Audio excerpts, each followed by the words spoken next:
Over the last 100 years, researchers from different parts of the world have produced evidence on what we call social determinants of health. Key social determinants of health include income, social status, race, housing, transportation, education, and culture. In 2008, the World Health Organization published an influential report titled Closing the Gap in a Generation: Health Equity Through Action on the Social Determinants of Health. So, why are the social determinants of health so important, and how exactly do they affect population health and health equity? Let us take the example of transportation to explore this issue further. Most people have no doubt that transportation is important for health. However, many people can only see transportation affecting health through missed hospital appointments. Transportation affects health through multiple other pathways. Here are some examples. Use of public transportation increases physical activity levels, and this reduces the risk of obesity, diabetes, and heart disease. Transportation systems determine the risk of road traffic accidents.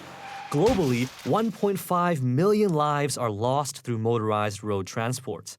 These exceed deaths from HIV, malaria, or tuberculosis annually. The risk of dying in these accidents is lowest for people traveling by bus. Transportation also affects health through environmental pathways.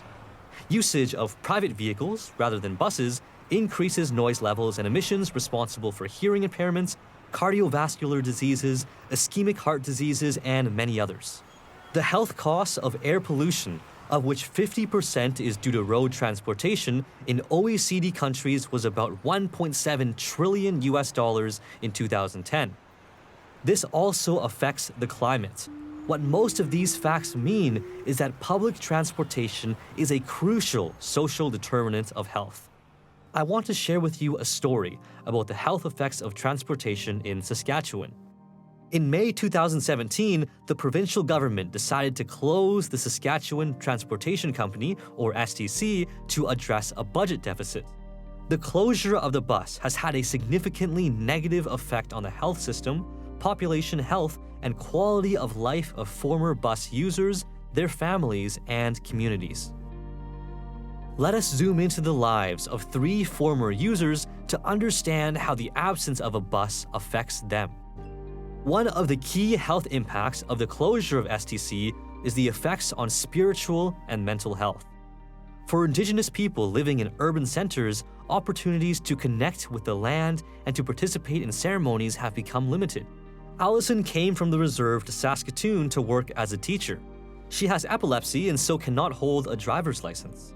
Whilst the STC ran, she often went back to her reserve in northwest Saskatchewan to participate in ceremonies, celebrate festivals, and visit her nieces and nephews. This is no longer possible. She recently missed a funeral of a loved one as she could not go back to the reserve.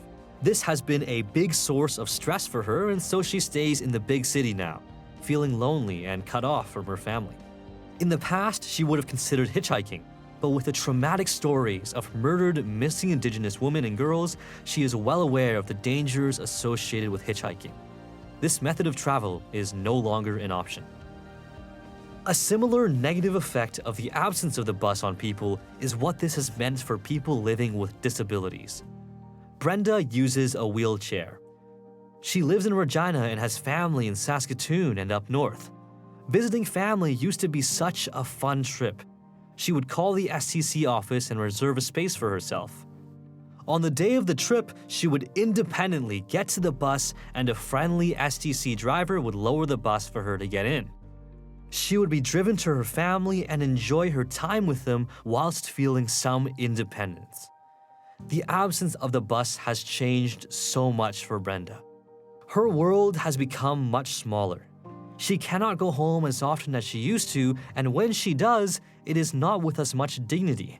She has to make multiple calls to people, pleading with them to take time off work to take her to visit family. She has to choose between her dignity and a smaller world. The absence of the bus also affects people with chronic conditions, their loved ones, and the community as a whole. Charlie and his wife Evelyn live together in rural Saskatchewan. He was always a hard-working person who did a lot to help his family and community. He was recently diagnosed with prostate cancer. In the absence of the bus, the stress of such a life-changing diagnosis was compounded.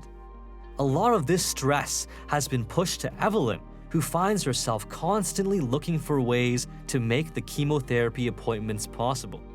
It affects community members too. People have to take time off work to drive Charlie to his appointments, and everyone experiences some of the associated stress. There is a web of dispossession.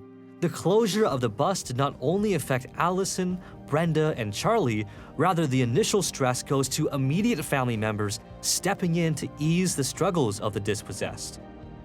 Since the family members sometimes cannot provide transportation, they may have to ask others to take time off work to make the trip possible. These choreographed trips are more expensive. They affect former bus riders, their immediate family members, community members, and society as a whole. So you see, even though the absence of the bus affects hospital appointments, it affects the health system, creates isolation, safety issues, and a series of factors that are all social determinants of health.